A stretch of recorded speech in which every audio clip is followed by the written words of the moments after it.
Hello everyone, welcome back to मेरी crochet learning series में। हमारे लास्ट 2 एपिसोड में हमने काफ़ी कुछ सीखा और अगर आपने वो एपिसोड देखी हैं तो आपको याद होगा कि लास्ट एपिसोड में हमने half double crochet, double crochet और ट्रिपल क्रोशे सीखा था। और आज का एपिसोड एक्चुअली उन्हीं स्टिचेस से कनेक्टेड है।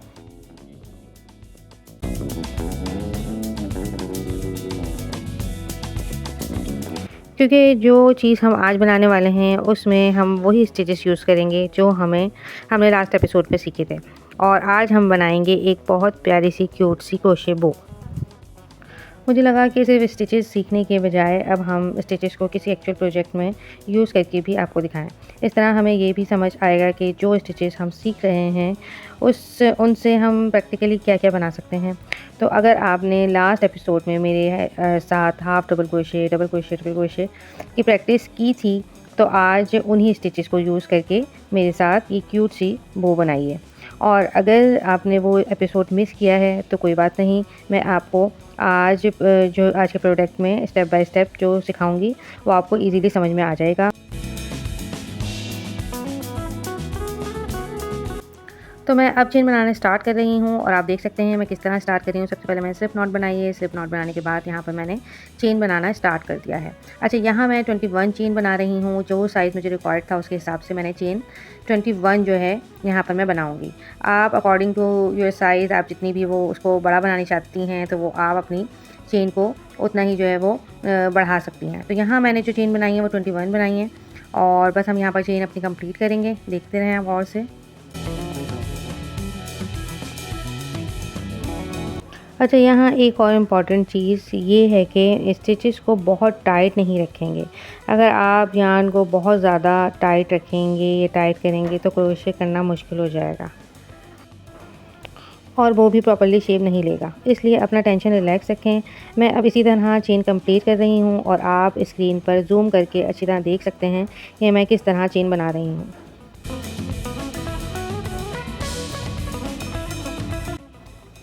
जी, तो यहाँ पर मैंने 21 जो है वो चेन बना ली थी। इसको कंप्लीट करने के बाद सिंपल मैंने अब स्टार्ट कर देना है अपना हाफ़ डबल क्रोशे।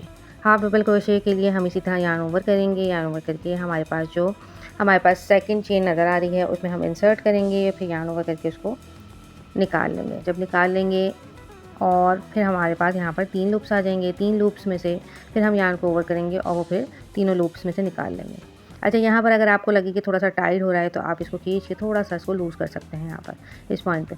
तो यहाँ पर आप देखेंगे कि जो हमारा सेकंड हमें चेन नज़र आ रही है, हम जस्ट यार्न ओवर करके इसमें इंसर्ट करेंगे, देन इसको पुल थ्रू करेंगे और उसके बाद जो है हमारे पास 3 लूप्स आ जाएंगे। 3 लूप्स आने के बाद फिर हमने यार्न को ओवर करना है और फिर इन तीनों लूप्स में से निकाल देना है। सिंपल ये लास्ट एपिसोड में मैंने आपको सिखाया है और अगर आपको स्टिल इसमें समझ में नहीं आ रहा है तो आप मेरी जो है लास्ट जो 2 एपिसोड्स हैं उनको ज़रूर वॉच करें, उनको ज़रूर देखें तो आपको और ये क्लियर हो जाएगा।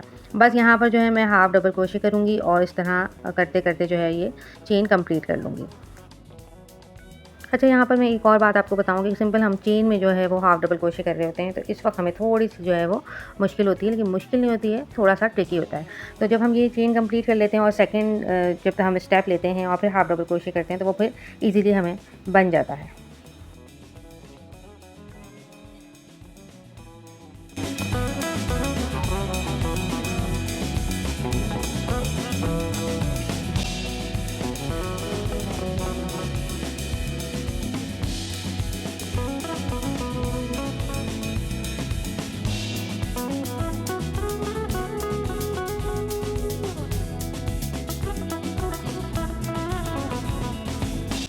इस पॉइंट पर जब हमारे स्टिचेस कंप्लीट होंगे, स्टिचेस के बाद हम यहाँ पर 1 चेन करेंगे और देन इसको टर्न कर देंगे और टर्न करने के बाद अगेन हमने वही प्रोसेस जो है वो रिपीट करना है, यानी कि हाफ़ डबल क्रोशे। यहाँ पर आराम से आपको जो है वो चेन नज़र आ रही होगी।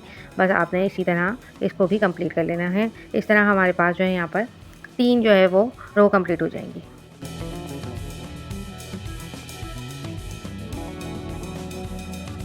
अब हम अपनी 3 रोज़ जो है वो कंप्लीट कर लेंगे और 3 रोज़ के बाद हम जो है यहाँ पर जो है इसको टाई ऑफ कर लेंगे। ठीक है, चेन 1 करके टाई ऑफ कर लेंगे, यानी कि हम इसको एक चेन 1 करेंगे, चेन करेंगे और उसमें से यार्न को निकाल के खींच लेंगे और टाइट कर देंगे। अच्छा, यहाँ पर यार्न हमें थोड़ा सा लूज़ रखना होगा, थोड़ा हमें ज़्यादा रखना होगा, क्योंकि सिंपल तो हम आम तौर पे जो है वो जितना थोड़ा बहुत होता है उसको हम निकाल देते हैं, लेकिन यहाँ पर हमने यार्न को थोड़ा सा ज़्यादा रखना है और फिर उसके बाद हमने इसको खींच लेना है और टाइट कर देना है। ये ऐसा क्यों किया है मैं आगे आपको बताती हूँ। इसी तरह जब ये कंप्लीट हो जाए तो हमने यही 21 चेन करके एक और इसकी स्टेप तैयार कर लेनी है। हमें यहाँ पर 2 स्टेप चाहिए, तो ये देखें ये दोनों स्टेप यहाँ पर तैयार हो गई हैं। बस अब हमारा बेसिक पार्ट स्टार्ट हो रहा है। यहाँ से मुझे क्रोशे का प्रोसेस एक्चुअली बहुत सेटिस्फाइंग लगता है, क्योंकि स्टार्टिंग में सिर्फ एक सिंपल सी यार्न होती है और धीरे धीरे एक प्रॉपर शेप बनने लगता है। अगर आप मुझे पूछें कि क्रोशे सीखने की सबसे इम्पॉर्टेंट चीज़ क्या है, तो मैं कहूँगी पेशेंस और प्रैक्टिस।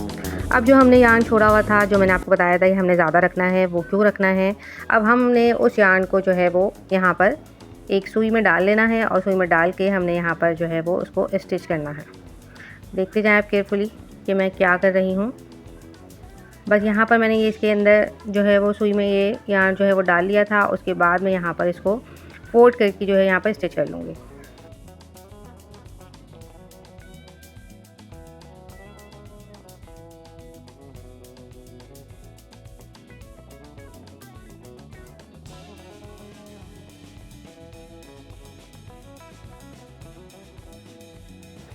सिंपल इसको स्टिच करने के बाद फिर मैं इसको टर्न करूँगी। टर्न करने के बाद जो है जो मेरे पास यार्न मौजूद है, तो मैं इसको जो है इससे जो है थोड़ा सा टाई कर लूँगी और मैं ज़रा इसको थोड़ा सा टाइटली टाई करूँगी ताकि एक अच्छी सी बो की शेप आ जाए।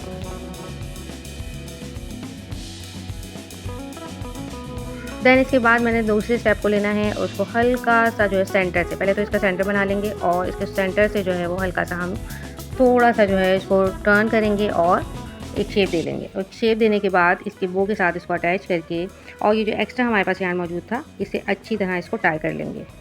टाई करने के बाद हम इसको अच्छी सी टाइट सी नॉट पीछे लगा लेंगे।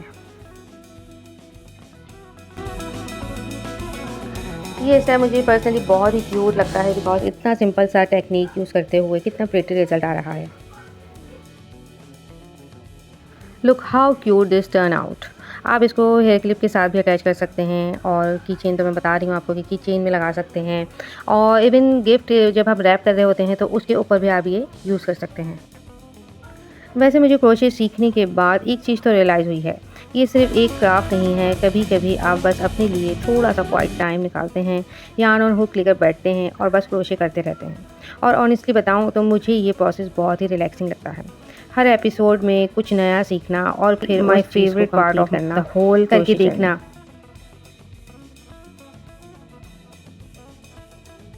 तो फ्रेंड्स, ये था हमारे क्रोशे लर्निंग सीरीज़ का एपिसोड 3, जिसमें हमने क्यूट सा क्रोशे बो बनाना सीखा।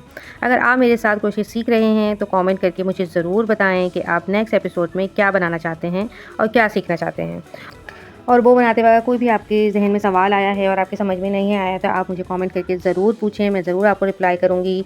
और वीडियो अच्छी लगी हो तो लाइक ज़रूर करें, मेरे चैनल को सब्सक्राइब करें और मेरी क्रोशे जर्नी का नेक्स्ट एपिसोड देखना मत भूलिएगा। मिलते हैं नेक्स्ट एपिसोड में, तब तक keep crocheting, keep creating and most importantly enjoy the process. Bye.